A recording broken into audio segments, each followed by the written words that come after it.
ఉన్నప్పుడు మన ఏ ప్రభుత్వం కూడా ఇష్టం వచ్చినట్టు మన మీదకి రానికే ఉండదు. ఇక్కడ మనం అడగవలసింది ఒక ప్రశ్న ముందుగా. సరిగ్గా 10 నెలలు అయింది రేవంత్ రెడ్డి అడిమారిగుడ్డి దెబ్బలో ముఖ్యమంత్రి అయిపోయి 10 నెలలు అయింది.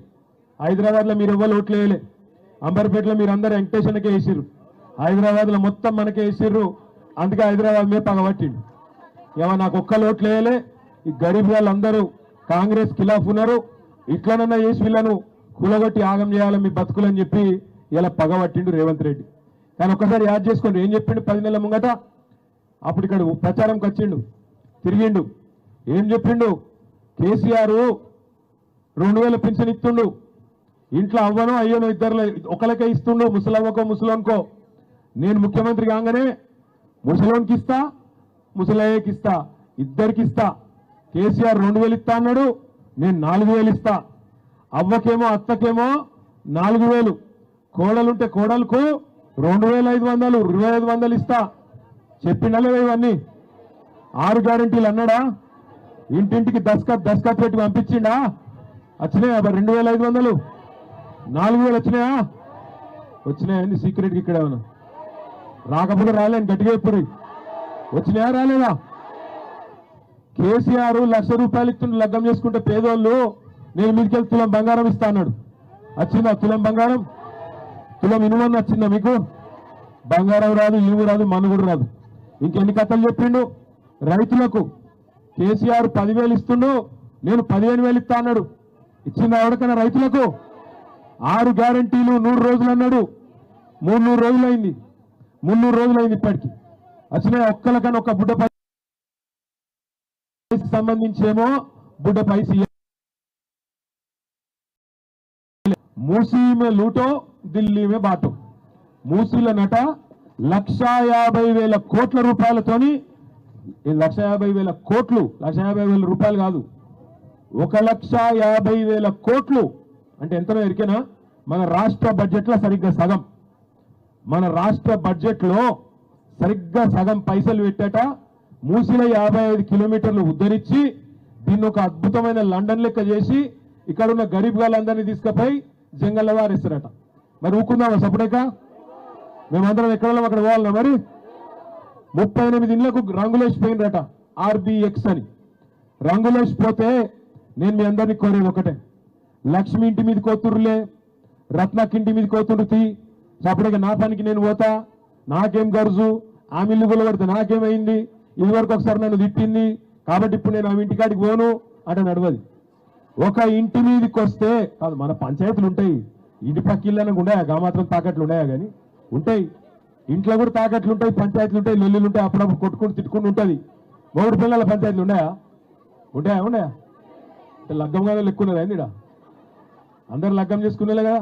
మీరు మీ భర్తలను తిట్టరా అప్పుడప్పుడు? అప్పుడప్పుడు ఎండ పెట్టరా?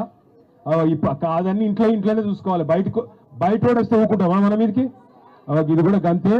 మీ లంక మీదకి బుల్డోజర్ వచ్చినా, ట్రాక్టర్ వచ్చినా ఇవి రానియకుండా ఇక్కడనే కంచె అడ్డం పెట్టుండ్రి, మొత్తం అందరూ వచ్చి తలుకోండి. ఆ డ్రైవర్ని అడుగుండ్రి, ఆ బుల్డోజర్ డ్రైవర్ను, అన్న నీకు కొంపున్నదా? నీకు ఇంటికాడ పిల్లలు ఉన్నారా? భార్య ఉన్నదా? నీ ఇంటి మీదకి ఎవరైనా బుల్డోజర్ చేస్తే నువ్వు ఊకుంటావా అని అడుగుండ్రి. 40 ఏళ్ళకెళ్ళి 50 ఏళ్ళకెళ్ళి ఇక్కడనే ఉంటున్నాం, రిజిస్ట్రేషన్లు అయినాయి, మాకు పర్మిషన్లు ఉన్నాయి, ట్యాక్సీలు కడుతున్నాం, ఏ లెక్కన గులగొడతామని అడగాలి. ఇలా ఇందిరమ్మ రాజ్యం అన్నాడు.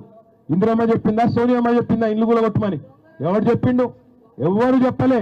ఇందిరమ్మ రాజ్యం ఇల్లు కట్టిస్తా అన్నావు, ఇల్లు గులగొడతా అని చెప్పలే.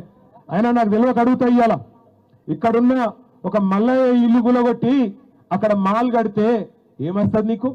మల్లయ్య ఇల్లు బుడ్డ ఇల్లే కావచ్చు, 100 గజాలలో ఉండొచ్చు, దాన్ని గులగొట్టి పక్కన ఇల్లు గులగొట్టి హోటల్ కడతా, మాల్ కడతా, పెద్ద పెద్ద పార్కులు కడతా. ఎవరి కోసం?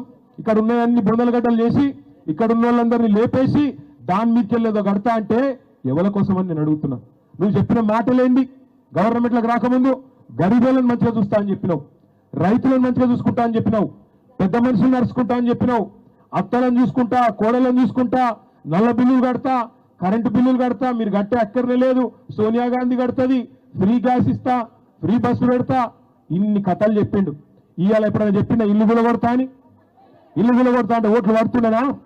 మరి ఇంకొక మాట అడుగుతున్నా, ఇక మీరు గెలిపించిన ఎమ్మెల్యే ఇక్కడ ఉన్నాడు, మీరు గెలిపించిన ఎమ్మెల్యే మీకోసం కాలేరు వెంకటేష్ నేను అడ్డం వస్తా అని చెప్పి ఆయన ఇక్కడ నిలబడ్డాడు. మరి నేను ఒక్క మాట అడుగుతున్నా నేను ఒక్క మాట అడుగుతున్నా, మీరు గెలిపించిన ఎంపీ ఏడవేండు? మీరు గెలిపించిన ఎంపీ, మీరు ఓట్లేసి అంబర్పేట నుంచి గెలిపించిన కిషన్ రెడ్డి ఏడవేండు? ఎందుకు మాట్లాడతలేడు? మరి ఏం మా ఇద్దరు ఏమైనా బదులుకున్నారా ఏంది? కిషన్ రెడ్డి రేవంత్ రెడ్డి బదులుకున్నారా గరీబ్ గాలను లేపేమని? అందుకే నేను అడిగేది మిమ్మల్ని అర్థం చేసుకోండి. ఎవరు గరీబులతో ఉంటారో అర్థం చేసుకోండి, ఎవరు మీకు కష్టం వచ్చినప్పుడు మీతో ఉంటారో చూడుండ్రి, ఎవరి నియతేందో తెలుసుకోమని చెప్పి నేను అడుగుతా ఉన్నా. దేవుని పేర్లు చెప్పి ఓట్లు వేయించుకుంటూ కాదు, పేద ప్రజలే దేవుళ్ళు అనుకుంటే వాళ్ళకి కష్టం వచ్చినప్పుడు వాళ్ళ కోసం నిలబడేటోడు నాయకుడు తప్ప, ఇలా దేవుని పేర్లు చెప్పుకొని ఓట్లు వేయించుకొని డబ్బల ఓట్లు వేయించుకొని పదవులలో కూర్చొని ప్రజలకు కష్టం వచ్చినప్పుడు తప్పించుకుపోయేటోడు నాయకుడు ఎట్లయితారని అడుగుతున్న కిషన్ రెడ్డిని నేను. ఇలా ఒక్క అంబర్పేట కాన్స్టిట్యున్సీలో దగ్గర 1500-1600 కుటుంబాలను రోడ్డు మీద వేస్తా అని చెప్తున్నాడు.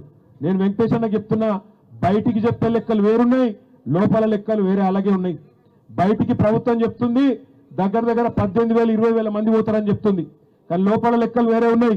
దగ్గర 40,000 మందిని 40,000 కుటుంబాలను అంటే దాదాపు 1,50,000-2 లక్షల మందిని రోడ్ల మీద వారేసే ప్రయత్నం ఈ మూసీ ప్రాజెక్టు. ఎవడు అడిగిండు అసలు నేను మూసీ ప్రాజెక్టు చేయమని? గరీబ్